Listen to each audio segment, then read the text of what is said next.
Jason, thank you very much for being here. It's a true pleasure and an honor. Actually, you are part of this program, Jason, because your session makes sense from every perspective always. But in this particular case, we put your session in the middle of the program because it's the one that truly connects many of the aspects we've been addressing so far, and some of the things are coming, in the next phases of the program somehow. Let me introduce you all, Jason, briefly. Jason was my professor at MIT while I was pursuing a course with Peter Senge. And actually, Peter Senge is one of the fathers of sustainability, of the concept itself. And it was a course around leadership. And actually, it was one of those things that I remember as the key learnings in my experience when I was at MIT. Jason is now director of the Sustainability Initiative at MIT, and apart from being a full expert in the matter, is someone that is very much engaged with the business community in every aspect related to sustainability, and also in an initiative inside of MIT named Promise, which Jason can explain better than I do, but it's related to all these concepts we're developing in the program. Lastly, Jason is the author of a very good, very interesting book about how to address these issues inside organizations and the society as a whole. It's included in the materials that you have for the program. It's Breaking Through Gridlock is the book. So, and beyond all that, Jason is a fantastic human being that I'm really pleased to have with us here, and also to consider a friend. Jason, thank you very much. The floor Thank is you, yours. Rafa. Thank you for having me. Really appreciate it. And for all of you on the call, if you can activate your video, that's great for me, because I have a screen here where I can see everybody, and it makes it easier for me to kind of see people's reactions here in real time as we go. What we're going to talk about today is it builds on the book that Rafa mentioned, the Breaking Through Gridlock, The Power of Conversation in a Polarized World. And this is a book that my friend Gabriel Grant and I wrote a couple years back, where our goal was really to build the leadership capabilities of people who are trying to tackle difficult social and environmental issues through the tools of business. And then we were writing this book in 2016 when the United States was going through the Clinton-Trump election, and we started seeing this incredible political polarization happening inside our society. And so we kind of situated our work a little more broadly to address kind of the big challenges that we have in society as we try to talk to people across these various different lines, political lines and so on. But really the root of it, and kind of the way that we'll work on it today, is to build people's capabilities to have difficult conversations, to advance on issues that matter to you in your personal and professional contexts. But oftentimes those issues touch on these bigger social, economic, and political challenges that we have. The way that I like to do this workshop is using an interactive polling tool called Poll Everywhere. And what it allows us to do is have each of you going to work reflecting on the specific challenge that you're facing, but for us to all see that journey together. So what I'm going to first do is just do a test poll here. And I'm also putting the URL for this in the chat so that you can easily click on it.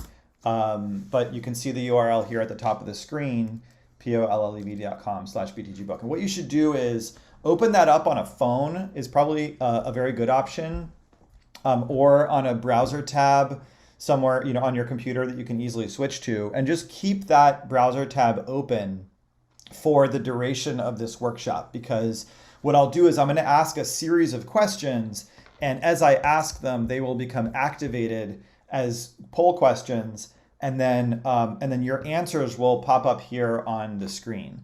So when you go to this URL on your phone or browser tab, you should see the question, what city are you joining from? Go ahead and type in the name of the city that you're joining from, and it'll pop up here on the screen. This is just a test poll for us so that we know that our systems are working, because I'm going to ask a whole series of questions to support your reflection as we go through the workshop together. Granada, Madrid, Boston. This is good. Jaén, another Madrid. Granada. Granada is one of my favorite cities in the world. You're probably on some kind of a lockdown right now and not getting to fully enjoy life in the city there, but I wouldn't mind getting to be there right now. Sometimes when I display the results of these polls, it'll look like this, where each person's answer is in a little box. Sometimes I'll display the results in kind of a word cloud where if multiple people respond in the same way, the words will become larger like this. And so we'll sort of play with that, with those different displays. And the other thing to just notice here is that the polling is anonymous. So what you share here, like I have no way of knowing your phone number, email address, or anything like that. And neither will any of the other participants. So you can feel safe as you respond to these questions. Okay, so I see 8 responses here. I think I'm counting something more like 17 people on the call. So if anyone's having any technical difficulties, just send me a note in the chat, and we'll see if we can get it resolved. Okay, so that's just, as I said, to get us starting to use the tool. What are we going to be talking about today? So as I mentioned, and as Rafa mentioned, we've been working on a perspective at MIT called Promise. And Promise is a way of thinking about sustainability or social well-being in a broad way. Thinking about it from personal level all the way up to kind of the big global environmental challenges like climate change, and big societal and public health issues like what we're facing right now with the pandemic. But the idea here is that if we want to create sustainability, if we want to create a better world, we need to be thinking about it on all of these dimensions. Our personal well-being, our relationships, organizations, markets and economy, institutions and culture, society and politics, and environment. And right now, what's happening amid the pandemic is that we are having to have very difficult conversations that touch on all of these levels. So we're having conversations about personal health behavior and washing hands, wearing masks, social distancing. As you know, here in the United States, this has become a very contentious set of topics. Conversations about relationships. My wife and I actually went and revised our will and testament, like what happens to us if either or both of us passes away, and who takes care of our kids, and how we can get along as we're in quarantine and lockdown. There are conversations about our organizations. How does our team operate when we can't physically be together, as well as other organizations that we depend on, our schools for our children, other organizations that we're involved in. How are they operating in this time? And then markets and economy, conversations about what is the right thing to do at an economic level in order to be able to handle the very challenging trade-offs or tensions between opening up and exposing us to risk, versus compromising our economy. Panic buying, asset selling, all of those things are happening right now, and conversations about what's the right thing to do are quite challenging. At the institutions and culture level, these are conversations about what our government is doing, what the media is doing, what our broader societal responses are to these challenges, including the political conversations and the elections and so on. And then this is all in the context of these bigger societal issues. Here in the United States and globally, COVID has revealed a set of incredible injustices and inequities, inequality that in terms of who's being hit by this virus. And those are all being brought to the surface. Racial justice, socioeconomic justice issues are in the forefront of the conversation in ways that they were not a year ago.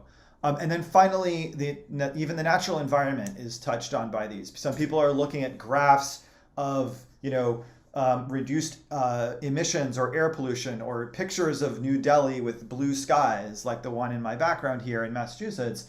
And they're saying, well, maybe this is the answer. And then other people are saying, no, like we're not going to achieve our environmental goals by shutting down our economies. All of these are very challenging conversations. So I want you to think about specific conversation during the pandemic where you have gotten stuck and where you feel like where you're not getting where you want to go in the conversation. And I should say that I want this workshop to be useful to you. So I want you to choose an example of a conversation that is live and relevant. I'll say more about that. If it's not about COVID and the pandemic, if it's about something else related to sustainability or social justice, or just about trying to advance an innovation or an organizational change inside your enterprise, all of that is fair game for what we're going to do today. I'm using the pandemic as a prompt here because I know that this is the topic of many challenging conversations at the moment. So what do I mean by getting stuck? So, because I want to help you choose an example for this reflection exercise that's really useful for you.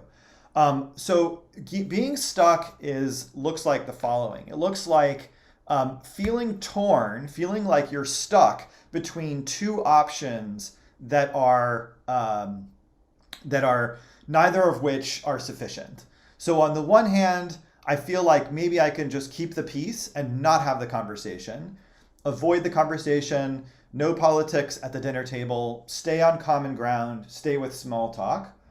Or I can speak my mind. And if I speak my mind and I really let people know how I think, then maybe things are going to go off the rails. We're going to get into some kind of conflict.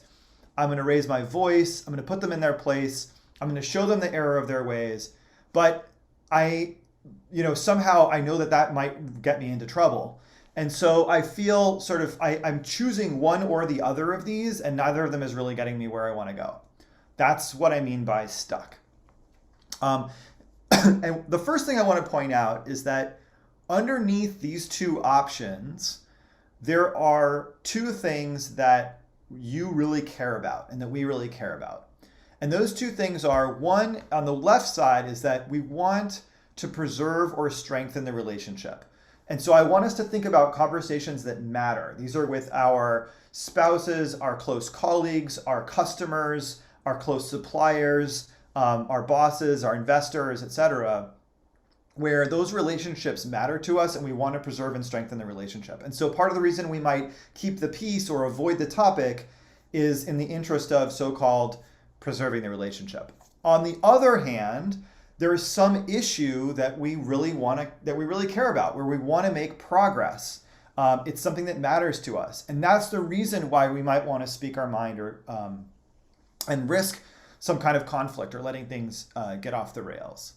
And this is very challenging. Like oftentimes we find ourselves in situations where we feel like we have to choose one or the other. We don't get to have both. In the promise framework that I described before, another way to think about this is that the relationship with the person is an end in itself. It's something that is worthwhile, it is valuable to you, you care about it. So that's why there's an R in promise for relationships. On the other side, it's that the relationship is a means to an end. It's a vehicle through which you might be able to make change. If you want to get a new program in your organization adopted, you're going to have to get the CFO on board. Or if you're the owner of the company, you might have to get investors or bank lenders or customers on board. And so using that relationship as a means to make progress on the issue, that's kind of the other part of what's going on here. So the first thing I want to do is that I'm going to shift our mental model. And I'm going to say, we get stuck partly because we only experience the world in this one dimension, where there's a trade-off or only two choices here. But a different perspective is that is to extend our view into at least a two-dimensional space, where the relationship quality and progress on the issue are both are things that you want. And so, yes, there might be this kind of feeling of getting stuck, kind of moving back and forth between these 2 points on the map where, I start off by kind of keeping the peace, but then I raise my voice on this issue that I care about. And then it gets so contentious, so conflicted, so uncomfortable that I just back off and I go back to, avoiding the topic and trying to keep the peace. But the problem is that when you do that, you're not really engaging with the other person fully. You're not letting them know who you really are. And that relationship isn't actually as strong as you think it is. And so there's a space here that you can end up occupying where you just avoid the person entirely because you don't even think that you can raise these issues that you care about. And maybe, when you do, it's so contentious that you just avoid it. Maybe you start trying to have some small talk, some initial conversations, but then it's unsatisfying because you're not getting to talk about what you care about, and so you end up back in this spot. And this is when I talk about a relationship or a conversation being stuck. This is kind of what that pattern looks like. And I'm going to use the language of pitfalls, which I'll talk about in more detail later to describe this situation. What we're going to do in this workshop is take a specific example of a stuck conversation that you are in, and we're going to work on finding pathways toward this better place out here. And this better place is one where we're both going to strengthen the relationship and make progress on the issue that you care about. And that is not going to happen immediately. I draw this line here as this kind of squirrely, wiggly line because sometimes it's many conversations that get us to where we want to go.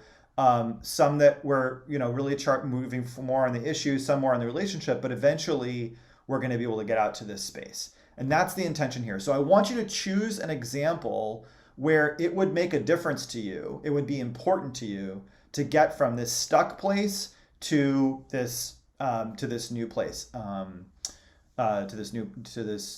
a real pathway forward. So think of a specific conversation where you've gotten stuck. You're not getting where you want to achieve, where you want to go on that map. These conversations should be real. So they should be with a real person who you have access to, someone you anticipate interacting with again. If I were to say at the end of this workshop, say, by when will you call this person? It's actually feasible for you to reach that person. It's meaningful. It's something where you care about the issue and the relationship enough to kind of dig in today. And then it's alive. What I mean by alive is that it's not something that you already resolved, you already fixed, you already figured out, 6 months ago, a year ago, a past success story, or something where you've just given up and you know that you're really not going to engage the person again. It should be something that is, that's live, that's real, again, where making a difference in the conversation would make a difference to you in your leadership. Okay, so hopefully I've given you enough prompt, enough preparation that you have an idea about a conversation, a specific conversation. So my next poll here is who is the conversation with? And so what I'm going to do is advance to the next poll. The same URL that I shared earlier in the chat still works, the same one that's on the top of the screen here. I just want you to say who this is. You don't name the person's name, but you can say, who is this person to you? So it could be my brother, my boss, my colleague, my roommate, a friend, a teenage son. So I'll just give you a moment to share these. An employee, un empleado, compañero de trabajo, my business partner, my boss. These are perfect. And having a mix here of professional contacts, mi directora de comunicación, and personal ones like a school friend, a teenage son, that's fantastic. The tools we're going to use today are very valuable in all of these contexts. 2 marketing managers, retail and online, that I need to get to collaborate. And so that's an interesting one. So that one is, you have 2 people that you want to get to talk to each other. The tools I'm going to use with you today are going to help you have a conversation with one of them and then with the other one. And then by virtue of how you interact and how you model a conversation, you can support them in having a conversation with each other. But for today, for this exercise, I want you to choose one of those people who you plan to engage in this. And I want you to choose the more difficult one, so that we can at least get you started in that process. Otherwise, these all look really good, and we can build off these examples. I only see 10 responses here. I know there's 18 people here in the call. A couple of them are on the teaching staff, but I really strongly encourage everybody on the call here, if you can access the tool, to think of a concrete example, because you're going to get a lot more out of this workshop if you do have an example in mind that you're working towards. Okay, so now we've got this poll about who the conversation is with. Now, what is the issue at hand? What's the topic of the conversation? What's the issue where you would like to make progress and where you're currently stuck? So this poll should now be live on your web browser with the same URL. If it's not, you can refresh the browser and it should show up. What is the topic of the conversation with that person, with that teenage son, that director of communications, that boss, that friend that you mentioned in the previous poll?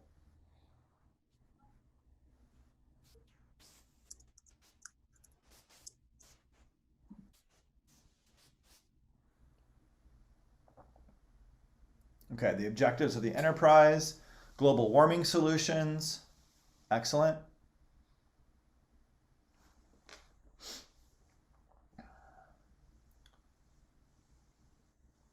Our relationship with different media, communications media, our criteria for realizing an action or deciding on an action, helping him choose college according to his potential and not his comfort. So that's that teenage son example. That's fantastic. Personal items, life, family, sense of life. That might be with one of those friends. Needing to stop seeing the other channel as the enemy and collaborating toward a company goal, not a channel goal. So that's that kind of online and in-person sales. Reorganizing Spain in a new region as a secondary market. How to face a professional change. So these are all great. And again, I'll just on that promise framework, you can see that these examples cover the whole spectrum. So there's some kind of things about personal development, personal well-being, like this college choice. There's some things about the environment, global warming solutions. There's a number of organizational and market challenges that you're trying to address. All of these are we're very well suited for what we're going to do today. Okay, good. So now we seem to be capping out at 10 on these, so that's fine. So in these conversations, now the question is, where is your power in advancing on these challenging conversations? And what I mean by that is, oftentimes when we are stuck, we feel powerless. We feel like we don't have the ability to create the future we want, to move forward on the goals that we have. And so the first start point here is to inquire into, where is your leverage or where is your power? Normally, the way that I teach as a MIT management school professor is that I teach people structured problem solving, right? And we do that, and when we do structured problem solving, we do what I call a have-do conversation. So a have-do conversation, meaning that we have some results in the real world that we don't like, and we want to change them. We want to have better results. There's some gap between the current state and the goal state. And so then the question is, what can we do to close that gap? What can we do to have a different future? And so in this situation, we're talking about, you want to have, there's some result you want to have. A conversation with the other person is the means to have that additional result. And so in principle, I'm going to teach you how to have those conversations, how to do those conversations in order to have a new result. The problem is that when we are stuck, we've already tried all the things that we know how to do. We've tried many things and they haven't worked. So something about our normal way of coming up with ways to do things isn't working. And conversations are dynamic, they're complex. It's a dance between two people. And so I could give you a script for how to go do the conversation, and that script will fall apart very quickly in the real life dance of the conversation. So somehow we have to find more leverage in this situation. We have to go deeper. And the way that I'm going to recommend that we go deeper is by inquiring into what I call our way of being. Our way of being. And our way of being is very deeply tied up with the conversation that you're having with yourself. Now, if you're sitting this and you just heard the interpretation and you're thinking, conversation with myself, what conversation with myself? I don't have conversations with myself. That's exactly the conversation that I'm talking about. It's the things that are going through your mind, what I call the background conversation, the thoughts and feelings you're having but not saying aloud. Those things are very tied up with your way of being. So let me give you an example. I walk down into the basement of my house and I see that all the lights are on, okay? And I'm a guy who works on energy efficiency and climate change, right? I see all the lights are on and I go and I turn off the light switch and then I go upstairs and I walk into the kitchen and my wife is standing there and I say, someone left the lights on in the basement. Okay, now in that moment, what is my way of being? How am I showing up? If you could describe me in one adjective, how would you describe me? You can just unmute and shout it out. I think it would be kind of a passive aggressive. Passive aggressive, okay. Others? I guess sarcastic. Sarcastic, yep. What else? What else? Annoyed. Annoyed, yeah. Annoyed, passive aggressive, sarcastic. Some people say like accusatory, like I'm accusing the other person or judging them. I didn't accuse anybody, but I said someone left the lights on in the basement, right? But the whole point is that there's a whole conversation in my head that is having me show up that way, right? Why do I have to be the one being the guardian of an environmental footprint? Why can't anybody turn the lights on? Why can't anybody think about us paying an energy bill? Doesn't everyone know the planet's on fire? And you're the one, you're the problem here. All of those things are going through my head. And even though I didn't say any of it aloud, all I said was, someone left the lights on in the basement. My wife can hear all of that conversation because she's heard me say it before. And so she can feel it through my body language, through my tone.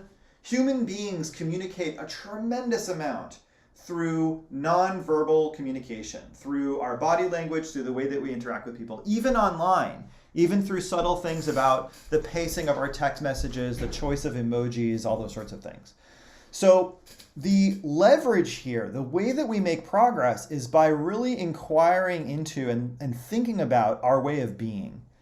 Because when we can understand what is our current way of being and then create a new way of being, then it becomes possible to show up in a different way. And then the conversations will go very differently. And then we will get to have very different results in the world. So the next poll, so we're going to start, it's like an onion. We're going to be peeling away the layers of the onion. And the first layer we're going to peel back is I want you to reflect and notice in that conversation with the other person, you all have these examples in your mind. What are you thinking and feeling about the other person, but not saying? What is that background conversation? So let me advance the poll. And what are you thinking and feeling about the other person, but not saying out loud.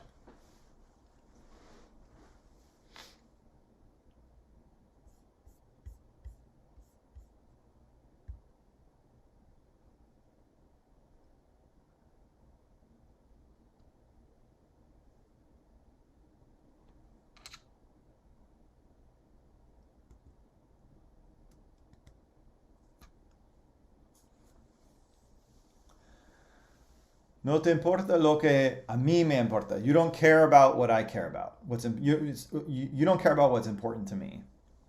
He doesn't have any intention to change things.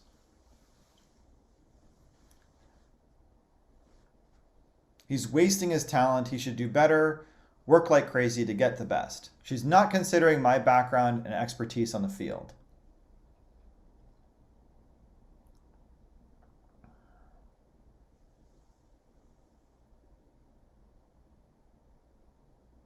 If he thinks that if they delay the issue, I will be tired and let it go. I feel alone in this war.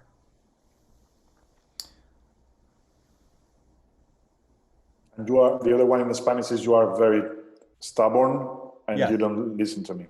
Yeah, you're stubborn, you don't listen to me.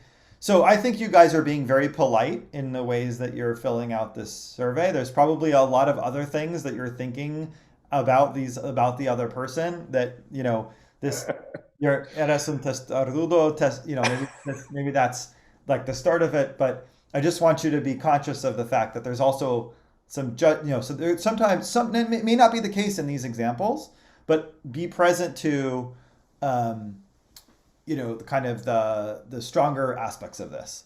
We're not relevant to you. You're not realizing the positive impact we do. Okay, so this is great. So all of this are your assumptions about that person, your judgment of how you're reading them, and this is what you're bringing into the conversation as a kind of baggage you're carrying. Now, given that this is your background conversation, these are the things you're thinking and feeling but not saying, what is your way of being in that conversation? And for this one, I want you to try to use one word to describe your way of being. So someone said about me, they said I was being sarcastic. Rafa said I was being passive-aggressive. Passive-aggressive is technically two words, but I could put them together with a little hyphen in the middle, so they'll show up as one word. This will be helpful because we'll get to see them in that word cloud view. So in that conversation with the other person, what is your way of being? What has it been as you've been stuck in this conversation?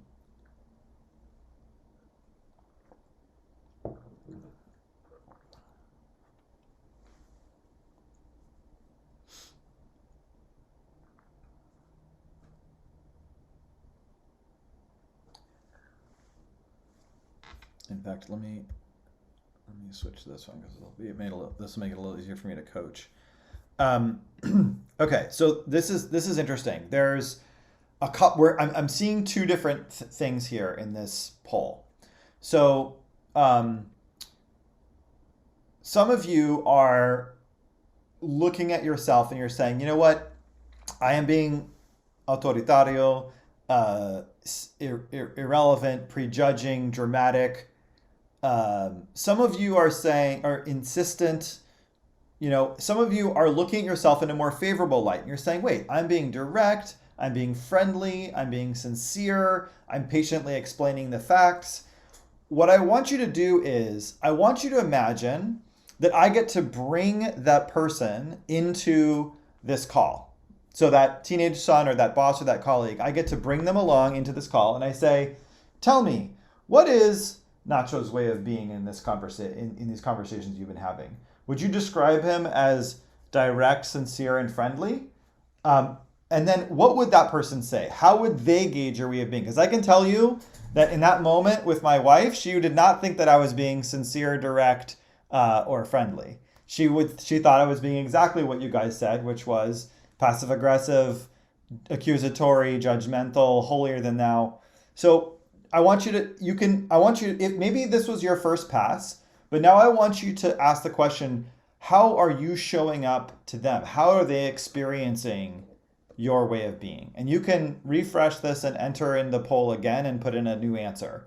If you think, well, okay, wait, maybe they're seeing me in a different light than I'm seeing myself.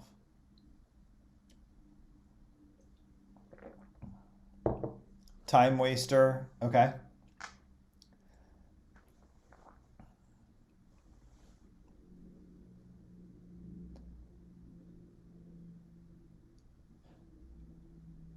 Maybe ironic. So again, just if we, and also the other thing I would point out is if we go back to the previous poll here for 1 second, and some of these things like she's not considering my background and expertise in the field. He thinks that if they delay the issue, I will be tired and let it go. He's wasting his talent. One of the things that shows up for me as I look at this is the word closed. Like, you are having the conversation because you hope for something new to happen, but a couple of these reflect that you don't really believe that something new is going to happen. And there's a certain kind of being what we would call resigned or fatalistic maybe about whether you're really going to make progress. Boring, old, excessively meticulous, patronizing. Okay, so now we're making use of the anonymous aspect of the polls. Nobody's going to give you any credit for being any particular way, but this is helpful. So that now we start to get a view on our ways of being. So now the question is, now for those of you who are finding yourselves being patronizing, prejudging, authoritarian, boring, old, meticulous, etc., we know on some level that is not going to be very effective. It's not necessarily going to get us where we want to go. There's nothing wrong with it. This isn't about judgment. This is about why we get stuck. Why do we choose ways of being? Why do we show up with a way of being that is correlated with not being as effective as we might want to be? And the idea here, and this is where this metaphor about the pitfall, and I don't know how pitfall is going to translate into Spanish, I'm sorry. But the metaphor of the pitfall is going to help us out here, because the idea is that I'm walking over this ground that looks like a perfectly good place to walk. And what happens is that I fall into a trap and I get stuck. And the reason that I fall into that trap and the reason I get stuck and I'm still down there is because of this star that we've drawn in our little cartoon here. And that star is what we call the bait in the trap. So what is the bait in the trap? And this is where we need to peel back another layer of the onion and reflect a little bit more about what's going on here in our psychology. The bait is some kind of a psychological payoff that I get in that moment. So even though the way I'm showing up is probably not going to get my wife to change how we use the lights in the house, there is a kind of payoff that I'm getting to have. And that payoff is that I get to know that I am right. I get to know that I am righteous. I get to feel certain in my beliefs. In some of the situations, I maybe am getting to keep myself safe from a difficult confrontation or a difficult interaction. This is kind of a capture of things that go on inside my head. I'm more virtuous than you because I recycle. I see more than you because I know the science. I see things from a systems perspective. I know what you want better than you do because I'm older and wiser and I've read all kinds of philosophy and seminars. Or I'm not even going to have this conversation with you because you don't care to get it, you can't get it, or you're going to distort the truth. All of these things are things that Gabriel, my co-author, and I had heard inside our own heads and which have resonated with other people. And these correlate with this notion of the bait, which is that I get to feel right, I get to feel righteous, certain, or in the and right, righteous, and certain. These go along with that form of being stuck, where I charge into the conversation and I speak my mind and I criticize and I judge, and I may not be effective, but at least when I walk away from the conversation, I get to say, well, they just don't get it, but at least I'm in the right here. That's one form of being stuck. That's on the charge ahead. And then the last one is the being safe, which is like keeping the peace, avoid the confrontation, and I'm going to keep myself safe and protected from any of the difficulties that might arise. So the question is there a bait in your situation, in the conversation that you've been reflecting on? Is there something about that situation that is a payoff for you, something you get to have even if you're not being successful? So let me look at that question. And this one I'll just do as kind of a multiple choice. What do you gain when conversations lose? Meaning, what's the side payoff you get even if the conversation isn't going the way you want to go? Are you in the specific situation that you're reflecting on? Are you getting to be right, to be righteous, to stay safe? Or maybe it's something else. Maybe there's some other bait in the trap for you, and you can put something else here on the poll, and if you want, you could type it into the chat in the Zoom.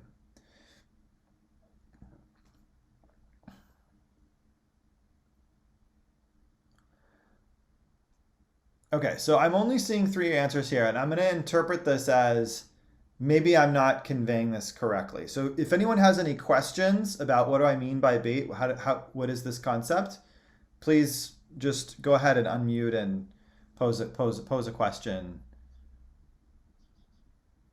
If there's, let me know how I might be able to clarify.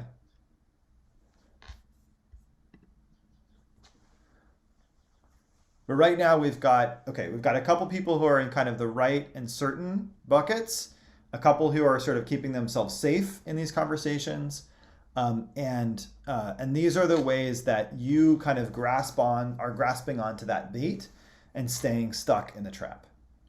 So now the question is, how do we move forward? If you're in the safe category, how do you build sort of the courage or the commitment, the conviction, the commitment to want to really engage and move forward? If you're in the right and certain category, how do you kind of loosen your hold a little bit on your own point of view in order to be able to engage with the other person? That's not an easy thing to do, because these are very valuable sort of feelings, experiences. So what we found in our work is that the way that we are able to let go of the bait is that we have to want something more than we want the bait. There has to be a future that we want to create that is more valuable to us, more useful than getting to sit in that trap, holding onto the bait, being stuck in the conversation. And so it's when there's some future we want that we really get to be present to and that we really get to move past these sort of protecting our ego in a way to go engage. So how do we get present to the future? Okay, we think about the past and the present and the future as 3 different things. So how do we get present to the future we want? And how do we show up in a way in a conversation that embodies the future that we want? And what I want to suggest is that there's a technique for doing that, and it is a guided visualization. So in the same way that an athlete who is about to do a really difficult gymnastics routine is first going to close their eyes and visualize themselves going through and doing that difficult flip to land the challenging landing at the end of a gymnastics routine, and that's going to allow them to perform even better. Or a runner who's going to visualize themselves and how they're going to run their race and win it. That type of visualization technique is going to be the critical piece here for us to be able to get present to this future we want to create. So I'm going to take you through a guided visualization exercise. And so what I want you to do is, and I'll just sort of stop the share here for a moment. What I want you to do is, I'm actually going to ask you to kind of do a little sort of meditation and visualization exercise with me. I don't know if others in this course have done that, but we're going to do that together here over Zoom. Hopefully this should work okay with the translation. I'm going to go slow, and so the translator will be able to just do this in Spanish. So the first thing I'd like you to do is sit comfortably. Maybe you're backing away from your table so you can sit up straight. If you'd like to, you can close your eyes. And I want you to take a nice deep breath. And another nice deep breath.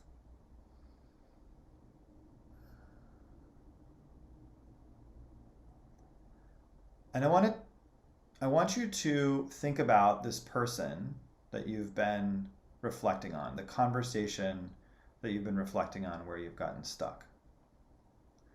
And I want to take you out of your past experience of being stuck. I want to take you out of your present experience of feeling stuck. And I want to take you to a future. And this is a future not far away, and it's not out of reach, but we don't have to worry how we got there. I just want you to be in that future. And in that future, two things have happened. You have strengthened the relationship. You've improved the quality of the relationship with that person. And I want you to imagine for a moment, what does that look like to just be on a strong footing, a good relationship with that person?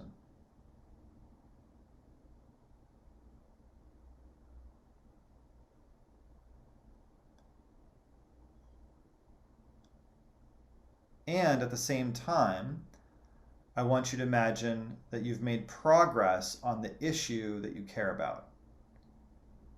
That the issue you care about there's been some creativity, some innovation around it.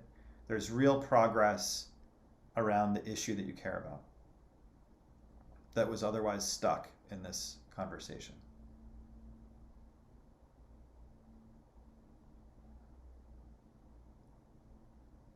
And I want you to just be in that future for a moment.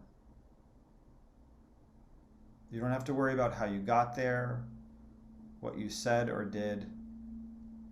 Just be in that future where you've made progress on the issue and you've strengthened the relationship.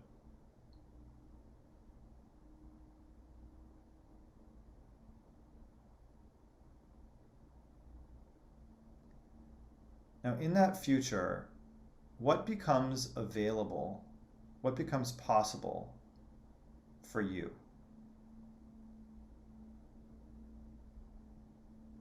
What becomes available or possible for you as a result?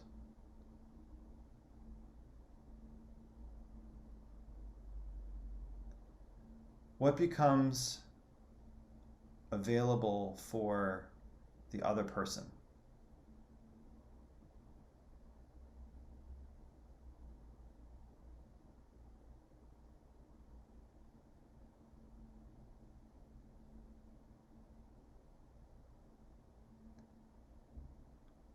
What becomes available or possible for the context that you both share?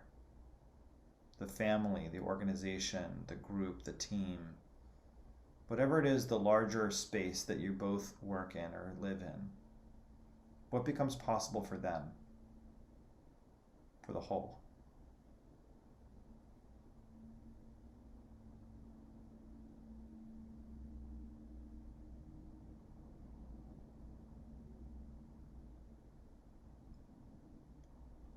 What becomes available or possible in the wider world surrounding you?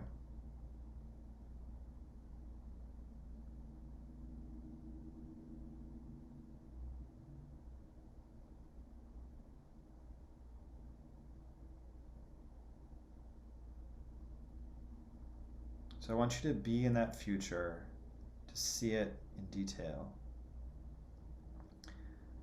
But I want you to experience what is your way of being in that future.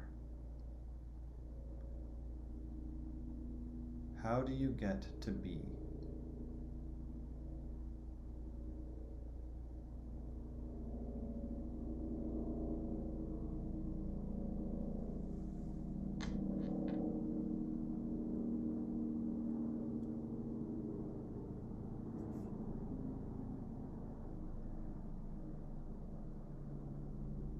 When you're ready, what I want you to do is open your eyes and write down on a piece of paper or in another document.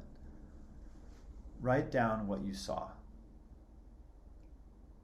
What's the future that you want to create in that relationship?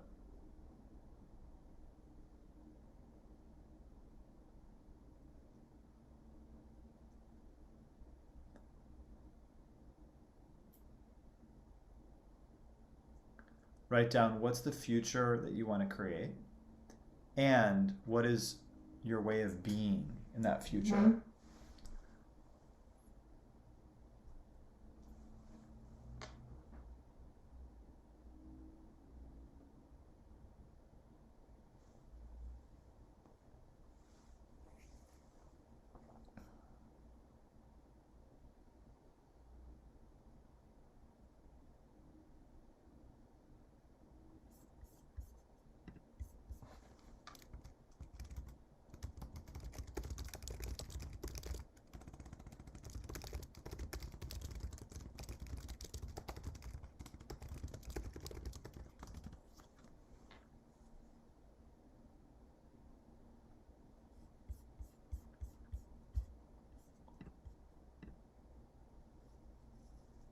And here's another poll. So what is, in that future that you are in, what is your way of being in that future? If you can use one word or a short or hyphenated phrase.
Trusting, más cercano, conciliador, sin miedo, motivated, not changing the other. So this is a situation where, usually I'm very strict about plagiarism. I don't want people copying each other's work, but in this situation, that's allowed. So if you think that these ways of being would be helpful for another that someone else described would be helpful for you in that future, creating that future, then grab it, write it down. The idea here is that if we show up in the world with these new ways of being, These are ways of being that are correlated with with making progress, with that pathway forward. The other ways of being that you described around being judgmental, being old and boring, etc., we're consistent with being stuck. These are ways of being that can correlate. So the invitation here is not to see what you were doing before as wrong or bad. We don't need the judgment. It's just that we're expanding our repertoire. We're expanding the range that we have of ways of being and approaching these conversations. And so the invitation here is to try, just as an experiment, try bringing these ways of being that you see on the screen here to this challenging conversation. There's a very interesting thing about human interaction. There's a phenomenon in the brain that is being discovered recently called a mirror neuron. Mirror neurons are part of what allow us to be empathetic creatures, meaning that if we see another person taking an action, we tend to take that action. If we see another person making a facial expression, we make that facial expression back to them. Someone smiles at me, I smile back at them. Someone frowns at me, I might frown back at them. And so actually, the way that you carry yourself, your way of being in these situations is very powerful because it has two effects. One is that it shapes your side of the conversation. It shapes how you show up, and it shapes what you say, whether you're more likely to say things that are judgmental or that are closed or that are triggering for the other person. But they also has this direct effect on creating a magnet for the other person to show up with that same way of being. And you can't change anything about another person. You can't change their way of being. You can't change the way they think or what they do. What you can do is you can create a space in which they are more likely to show up in a constructive way. And so your effect on your own way of being is the leverage point. That's where the power is. And those two aspects of how our way of being shapes conversations is the key to getting to produce these results that we want. So the first invitation here is to show up in the conversation with the other person with that new way of being. Is that enough? Is it enough to just change your stance? Well, some might say that's only half of the picture. I would say it's the powerful half of the picture, but it is true that we also need to start now using some of our new open-mindedness to understand the other person's perspective a little bit better and to start creating the space to ask questions and to listen. And in particular, the question is, what are we listening for? What do we need to understand about the other person? Usually when we find ourselves in a stuck conversation, we experience it as my position and your opposition. Like you're stopping me, you're a brick wall, like you're not letting me go where I want to go. And maybe I then think about, well, I've got my position and you've got your position, and we're sort of stuck. The key here is to as long as we do that, the best we can do is some kind of a compromise between our two positions. What I want to suggest is that actually this is not an invention. Anyone who teaches negotiation will tell you about going from positions to interests. You can go back to the classic book, Getting to Yes, and that's exactly what they were advocating for, is to understand, well, what is it that the other person values? What do they care about? What do they value that has them claiming the position that they're claiming? And then when we start thinking about values, it becomes possible to, again, go from a one-dimensional universe to a multi-dimensional universe. And we can think about, okay, there's something that I care about, value 1, I'm calling it here, and there's something that they care about, which is value 2. And in the conversation, we've been sort of stuck. And I'll call out one example, which was there was a teenage son. There's a conversation with a teenage son about what college to go to, and sort of choosing what's easy versus what's more challenging.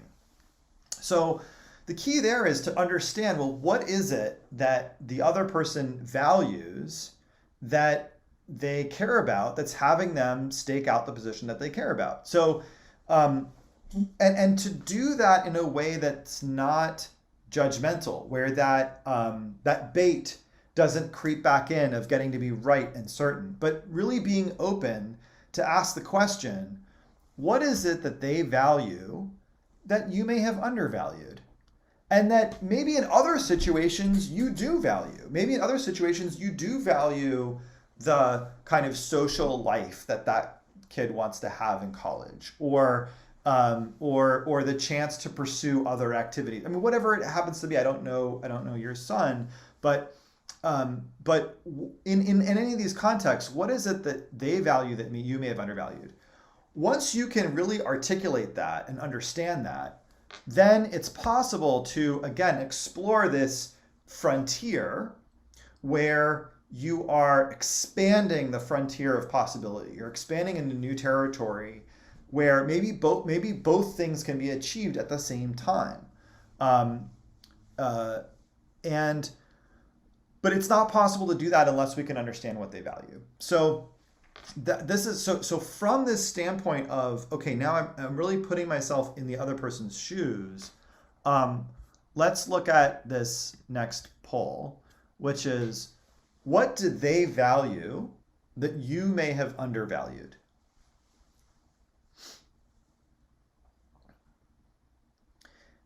And you should check yourself here, like when you type something in, they should be able to recognize themselves in it.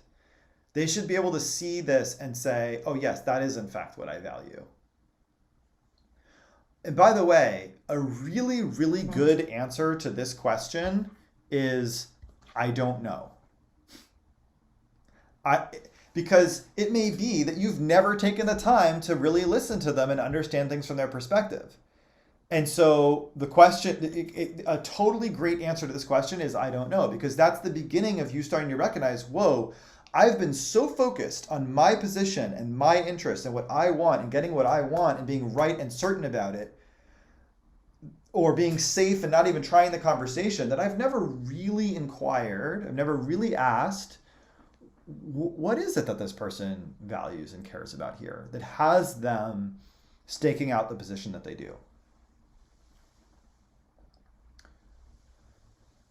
So professionalidad, is that like professionalism?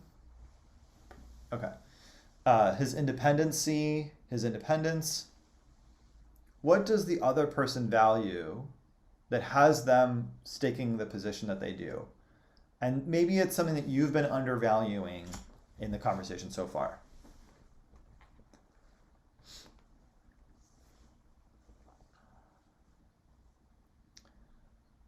The courage of the public figures defending her position.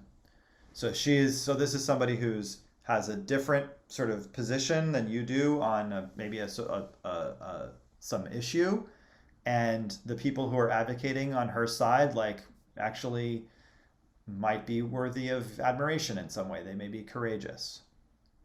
Jason, we have a comment in the chat, which is that you are not sharing the screen. Is that on purpose? Oh, thank you. Sorry about that. I turned off the screen share when we did the meditation, and I forgot to bring it back.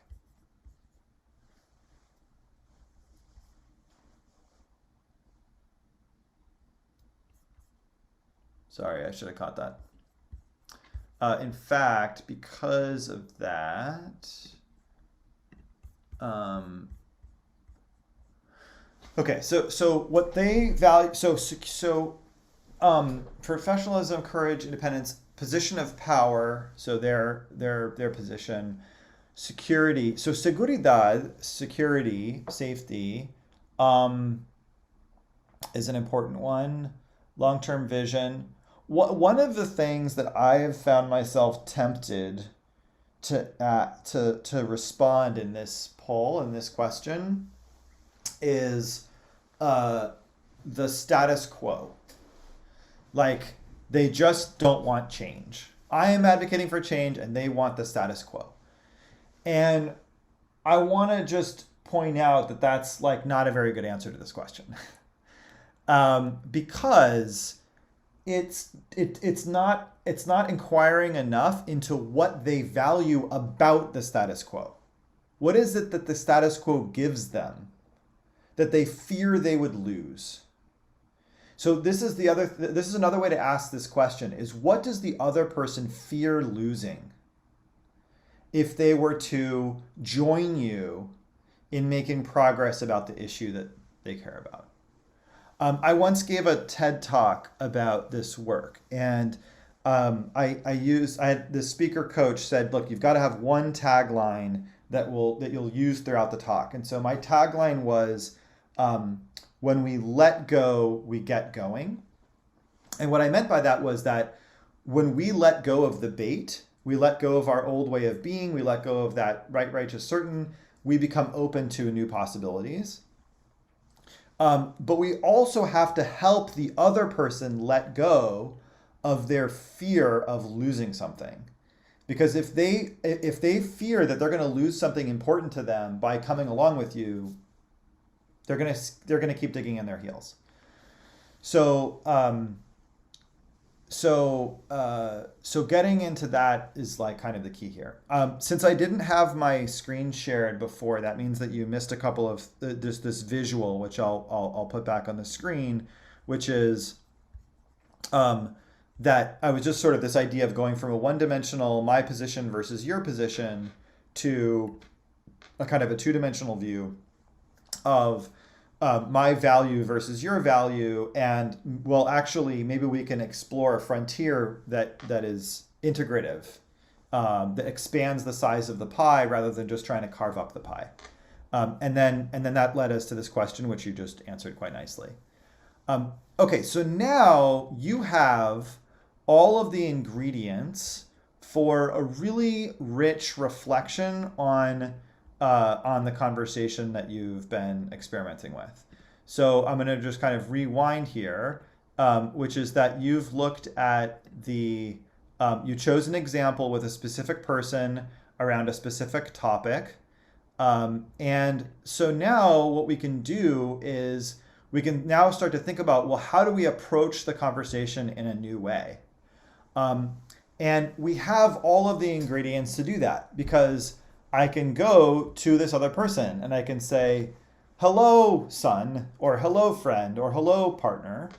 I like to re-engage this conversation about college, about global warming, about our family and sense of life, about the communications medium. In the previous conversations that we've had, I have been going into this with some assumptions that I am alone in this war, that you don't have any intention to change things. And that has me showing up in a way that is prejudging, authoritarian, patronizing, and I'm sorry. So there's like this apology. There's like acknowledge the way of being in the past and let it go. I'm sorry. I was really going for in these conversations too often, I was focused on getting to be right, getting to be certain. I was holding back to keep myself safe. But as a result, I wasn't really approaching this conversation in the way that I would want to, and I'm sorry. So all of this reflection you did, you can actually do that out loud with the other person and acknowledge it and sort of apologize for it and let it go. And then you can say, what I really care about is that future that I want to create, the thing that you wrote down after the meditation. What I really care about is, getting to strengthen our relationship, move forward on this issue.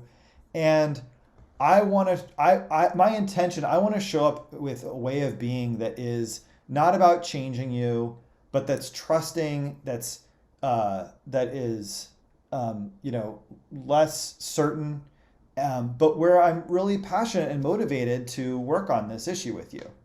That's my intention. And in past situations where we've talked about this, I have asked you to trade off against your safety, putting your position at risk.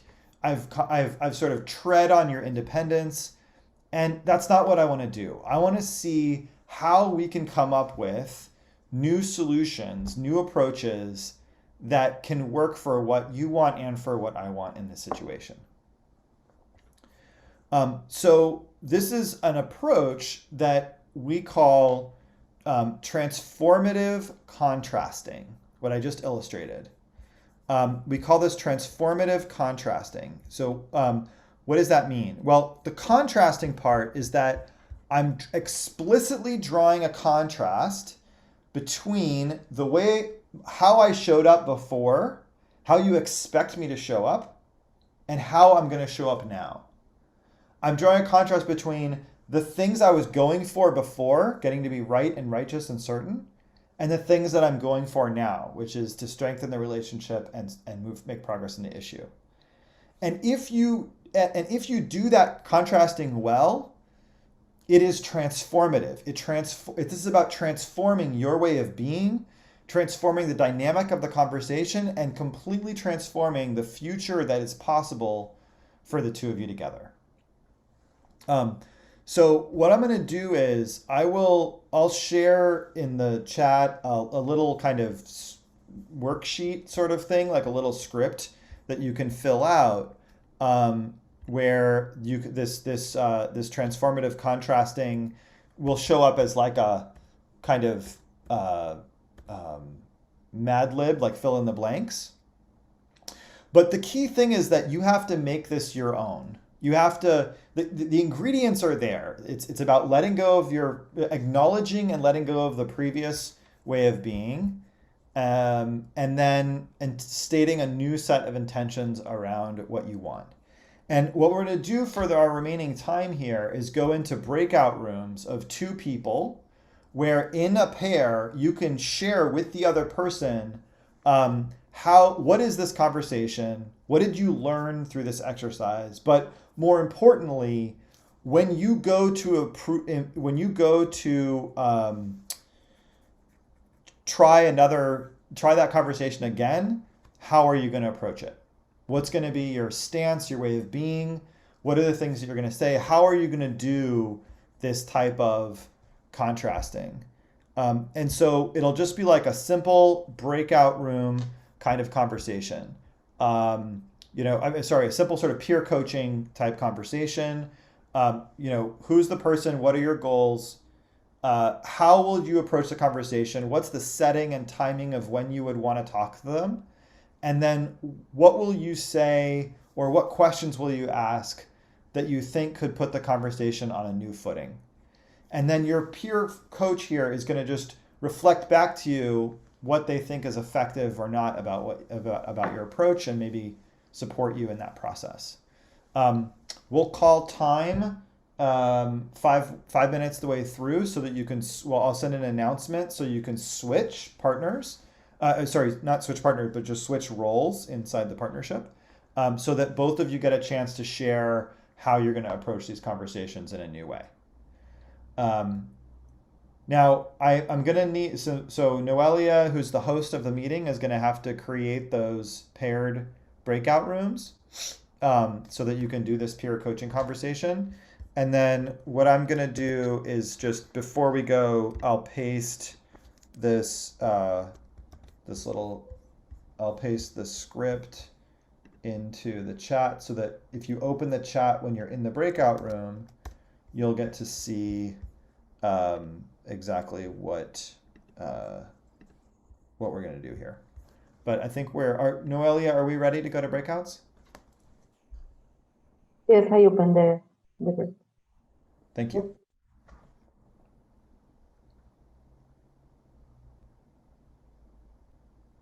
Os debe estar saliendo un mensaje en el que os invita a acceder a una sala.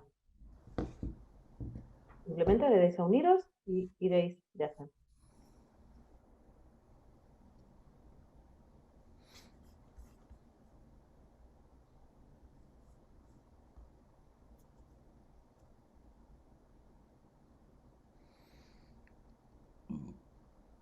Patricio. It Vale. looks like there's a couple people who haven't joined breakouts. Is that right? Mm.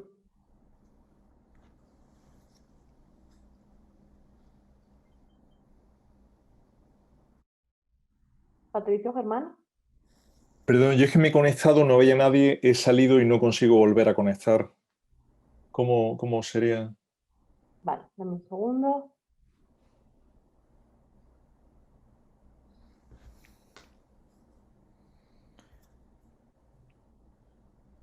Sometimes people have to find a button on the bottom of the screen that says breakout rooms in order to join. If you didn't automatically send them there.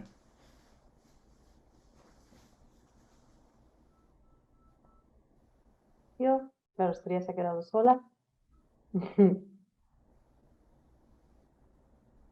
Hola, buenas. Vale, Estrella, te voy a asignar a otra sala, ¿de acuerdo? Porque parece que la sala en la que deberías estar. Sí, he salido porque no había nadie. Sí, no te preocupes.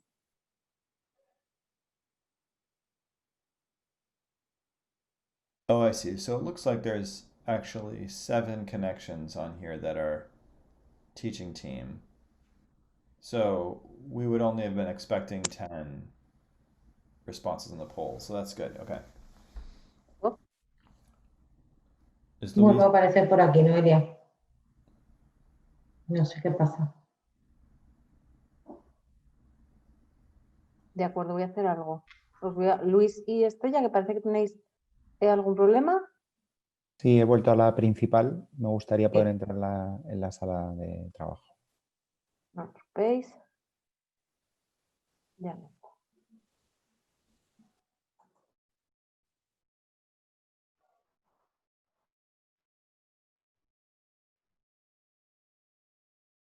Ya debería, Luis, salirte del enlace para que entres. El aviso.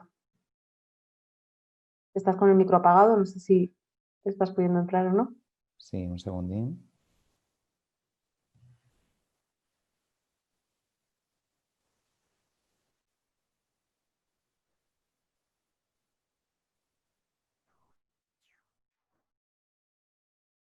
Perfecto.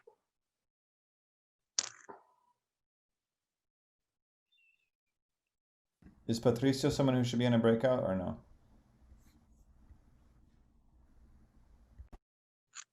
I believe Patricio is not hearing what we say.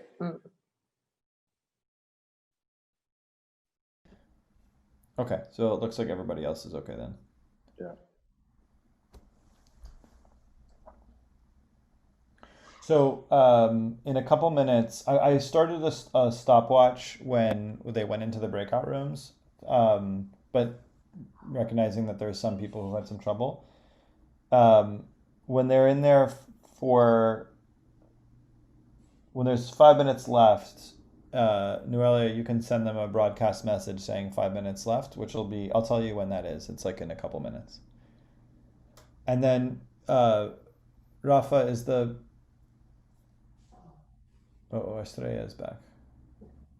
Yes. Were you by your... Okay. On my own, on the other room. So I need another room. Okay. I know what's happening.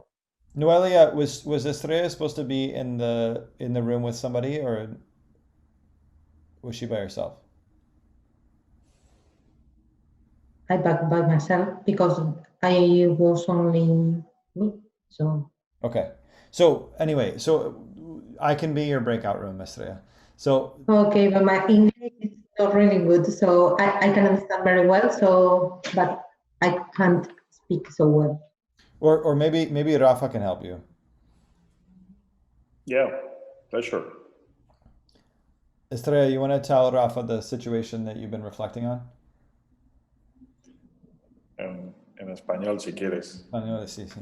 Sí, tenía una conversación con mi jefe y, bueno, su punto de vista era diferente al mío y en esa situación, bueno, yo tenía un criterio, él tenía otro y al final, bueno, pues siempre hablar con un jefe y exponer tu opinión, bueno, pues muchas veces te quedas retraído, ¿no? Y bueno, pues he estado reflexionando un poco en cómo darle la vuelta un poco al criterio que él me decía, a la situación que él me exponía. Él me exponía cómo hacer y cómo tratar a una serie de personas de mi equipo y su criterio con estas personas y yo, bueno, pues mi criterio con estas personas y en cómo tenía que hacer mi management es diferente. Entonces, bueno, es verdad que nos quedamos en la última visita que él hizo conmigo, nos quedamos un poco encasquillados en esa situación. Y bueno, pues finalmente se quedó la conversación paralizada y no llegamos a ninguna conclusión. Él estaba en su postura y yo en la mía. Y bueno, a mí me ha hecho un poco reflexionar en cómo abordar, bueno, esta situación sin miedo, ¿no? Sin miedo a lo que pueda pensar mi jefe sobre mí o si puede creer que mi criterio no es el adecuado, ¿no? Cómo guiar a varias personas de mi equipo. Bueno, pues después de toda la reflexión y todo esto, bueno, pues me ha hecho reflexionar en que igual tengo que pensar en por qué él me dice una serie de cosas sobre dos personas de mi equipo y intentar entender bien bueno, por qué me lo está diciendo, ¿no? En vez de tomármelo como como, bueno, pues como si me estuviera diciendo algo en plan, voy a explicarme bien, como si me estuviera atacando. Yo me sentía atacada en esa conversación porque él no compartía mis ideas.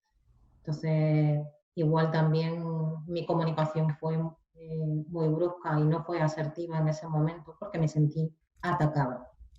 Entonces, bueno, yo he sido de las personas que ha puesto después de la reflexión sin miedo para poder hacer una buena reflexión sobre cómo abordar esa conversación que además tengo pendiente hoy todavía.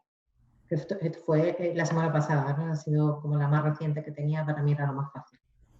Y me ha servido mucho, bueno, pues para pensar, para ponerme en su lugar y luego pensar un poco cómo quiero afrontar esa conversación porque realmente sigo creyendo que el criterio que tengo es el adecuado, creo que estoy guiando bien a las dos personas que él pone en duda y creo bueno, que tengo que afrontarlo y no pensar que es un ataque hacia mí, sino que él intenta, bueno, pues darme pistas para poder ayudarme a guiar a estas personas mejor.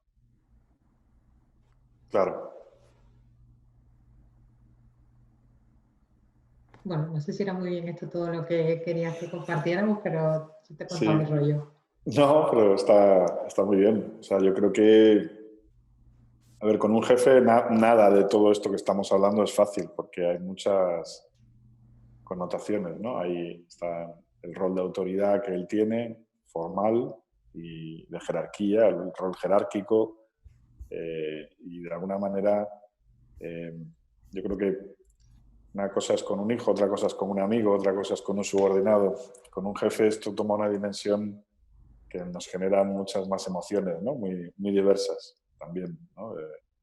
De cómo vivimos eso desde el lado de lo que nos afecta en todos los planos. Nos afecta en el plano emocional, el reconocimiento que pueda tener nuestro jefe hacia nosotros, nos afecta en el plano potencialmente económico, si voy a tener la subida a final de año o no, o si incluso se va a enojar conmigo hasta el punto de que no quiera trabajar conmigo en el futuro. O sea que lo que cuentas es una situación que yo creo que es de las que implica más complejidad, ¿no? En este contexto que Jason nos plantea. Sí, además, bueno, sobre todo cuando yo tengo muchas personas a mi cargo también, pero bueno, al final todo el mundo tiene un jefe, o sea, eso es así. Sí. Entonces, sí que es verdad que, bueno, yo soy una persona muy autónoma en mi trabajo, en todo lo que yo hago, y es cierto que bueno, pues que te cuestionen muchas veces. Bueno, también tengo que decir que he tenido un cambio de jefe hace 3 meses.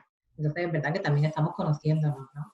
Claro. Pero sí que es cierto que bueno, ese cuestionar tu criterio, yo me lo he tomado a lo personal, ¿no? Como un herir mi orgullo profesional y decir, oye, en vez de pensar en que lo que intenta igual es ayudarme a realmente sacar todo el potencial de estas dos personas.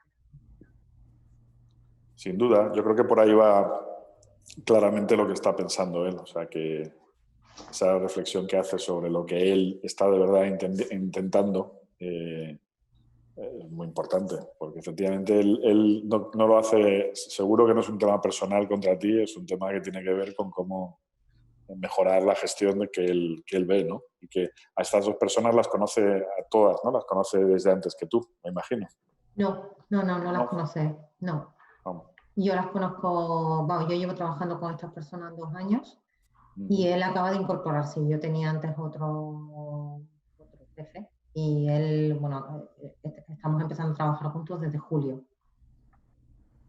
Entonces, bueno, es cierto que él no las conoce todavía con profundidad, pero también muchas veces el que alguien venga con unos ojos de fuera, ¿no? Por así decirlo, ayuda, ¿no? Esto es como cuando pides a un consultor que venga y te diga que haces mal. Pues es decir, mi jefe no está todos los días aquí conmigo y no pasa aquí todos los días, viene aproximadamente una vez al mes y hacemos una revisión. Y bueno, uno de los hitos que vemos y el que hablamos es sobre las personas. Cómo van, cuáles son los ratios, cómo van las cosas, ¿no? Entonces fue en relación un poco a esto, ¿no? A cómo iban estas dos personas y cuál era mi percepción, bueno, cuál era mi convicción sobre el rendimiento de estas personas. Y bueno, pues él no estaba de acuerdo en que el rendimiento de estas personas fuera como yo se lo estaba contando. Pero bueno, creo que de todas formas, en cualquier caso, me ha servido mucho para reflexionar un poco sobre cómo me sentí y al final creo que fue más que yo puse una barrera, más que él quisiera decirme que estaba haciendo algo mal, ¿no? Creo que fue más yo la que interpretó que eso que no era realmente lo que él quería decirme. I'm sorry to interrupt for just a second. Noelia, I think we're ready to bring everyone back. Sí, dicen Thank you, Jason que Jason. ya va a traer al resto de las personas Ujú. a la sesión conjunta. Pues muchas gracias, Estrella. Gracias a ti, Rafa. Me parece que lo estás enfocando de una manera, algo que es muy difícil, me parece que lo estás enfocando de una manera excelente, vamos. Bueno, la semana que viene por aquí otra vez, intentaré mantener esa conversación otra vez, ya te contaré. A ver, de lo que hemos visto hoy con Jason, a ver si algo te sirve, alguna de las cosas que hemos trabajado. Sí, algunas cosas son muy interesantes. La verdad es que cuando hemos empezado la sesión hoy, digo, bueno, me viene al pelo porque la semana pasada eso, justo tuve un conflicto en comunicación y tal, y digo, bueno, esto siempre ayuda, porque al final la comunicación es súper importante.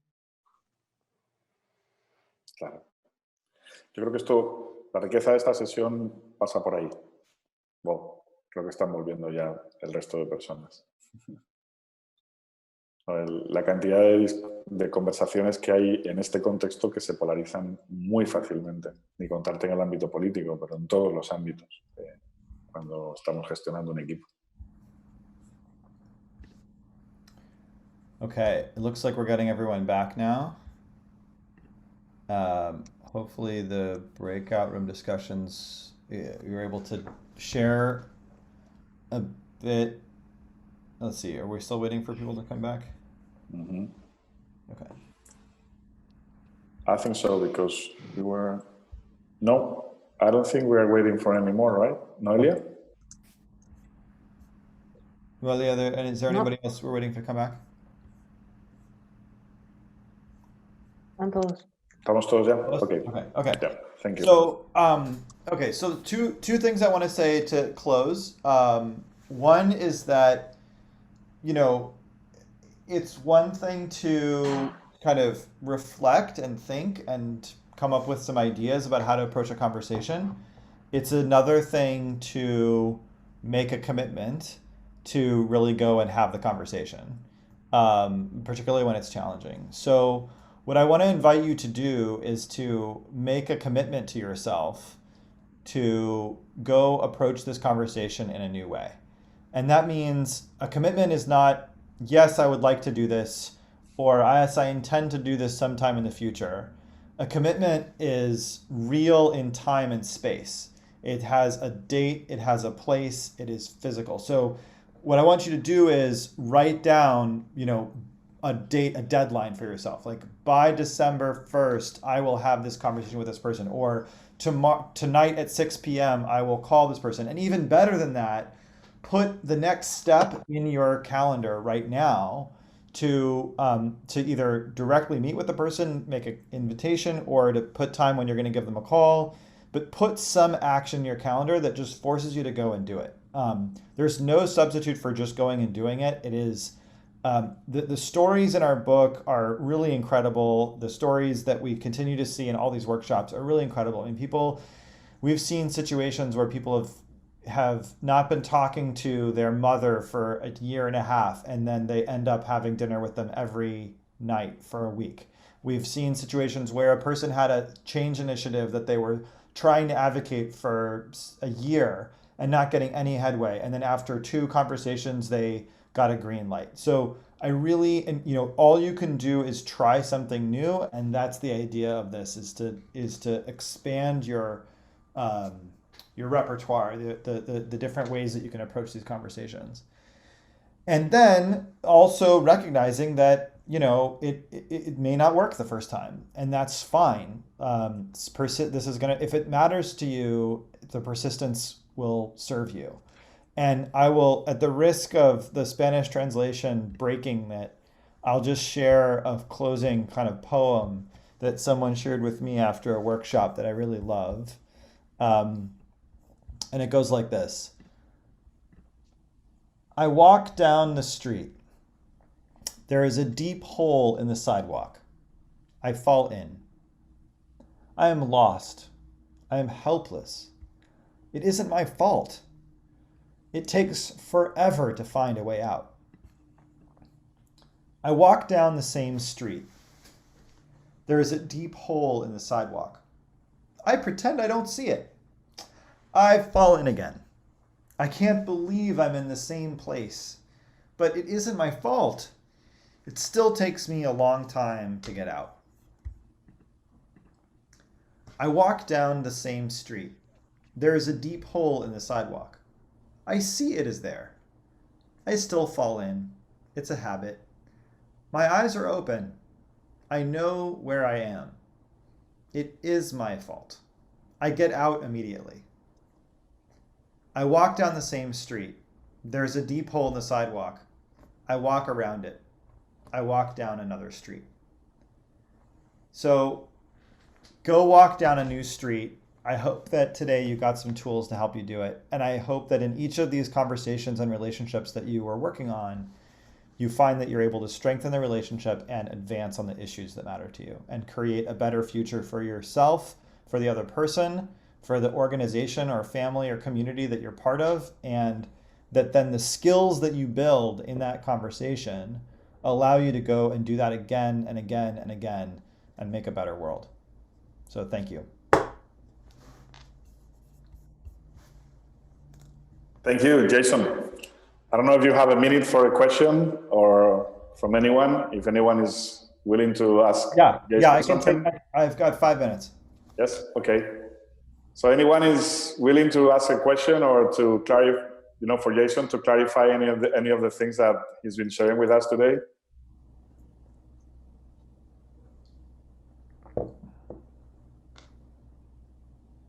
We good? Okay. I think we're good. Thank you. Jason, thank you very much for your time and the commitment for the session. Thank you, Rafa. Thank you for having me.